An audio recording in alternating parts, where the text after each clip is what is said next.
All right, how to start spinning on a top whorl drop spindle. So this is a little bit of comb top. I just unraveled it from a little nest that it was in. And this is my spindle. So what you want to do is you just hook into the wool and twist. That's it. It is that easy to start. Now, depending on the thickness you want to start with, you may have to switch it up.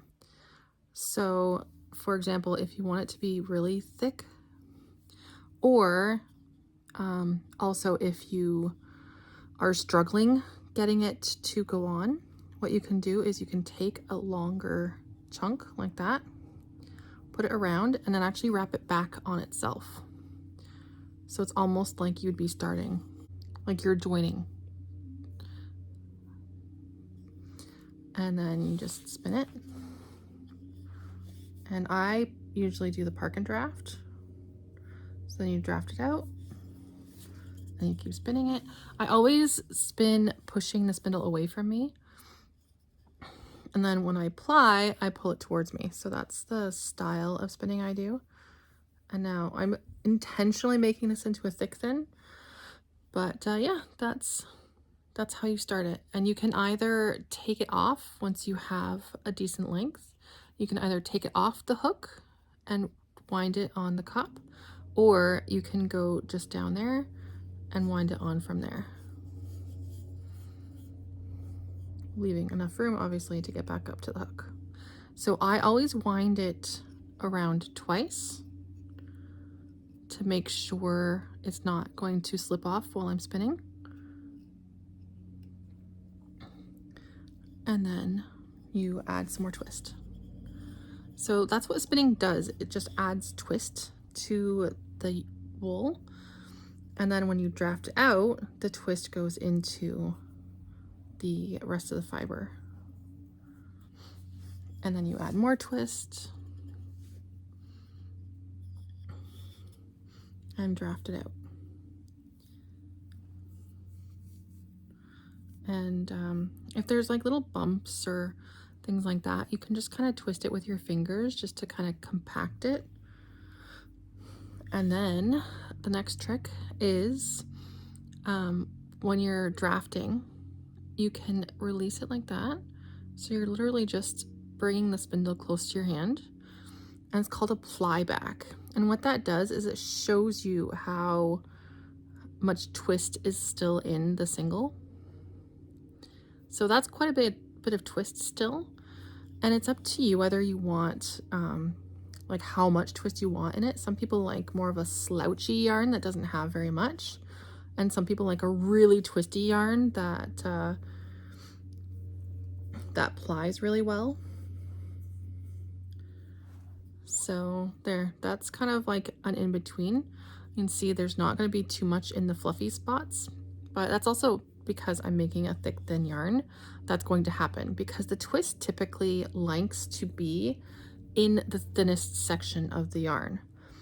So if you look in the ply back, it's going to condense at the thinnest spots first. You see how the thinner spots are going to twist up first, and that's where the twist is going to stay. So to me, that's plenty of twist for thick thin. Could actually add a little bit more twist to it, but I don't really, it doesn't matter to me that much. And I like to wind it on. A lot of people do different versions of winding on. I like to do it, I just go down, and then I'll go back up, and then I'll go down, and then I'll back up, and then down, and I'll just like keep going, adding more length to it every time. And then once I have it as far down as I want it, then I usually make more at the top. So that ends up looking really like a cone. But it's up to you. Some people do like a back and forth thing where they have it kind of diagonally, and they have it thin at the top and thin at the bottom, and then all their weight is in the middle. So it really just depends on what you want to do. It doesn't really affect your spin all that much, in my experience. So when joining, so let's just pretend that I was at the end of it and this was what I was going to add, okay? So when joining, the first thing you want to do is get quite a bit of twist in there. So you can see that that is all totally bunched up and twisted up. So then when you park it, you don't have to use this much length, but all you do is just overlay them and then let it spin, let it twist out, and that will join them. So there you go, it's one piece again. Voila. That's it. You just overlay and draft out, depending on how thick you want it. Because this is a thick thin, it doesn't matter how bulgy it is or how thin it gets. Like, it's supposed to be that way. I'm doing that intentionally for this particular project. So yeah, that to me is enough twist. And again, it's not a pretty ply back because it's a thick thin.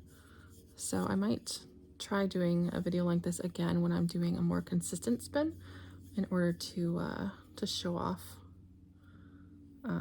what that balance is more what you're looking for.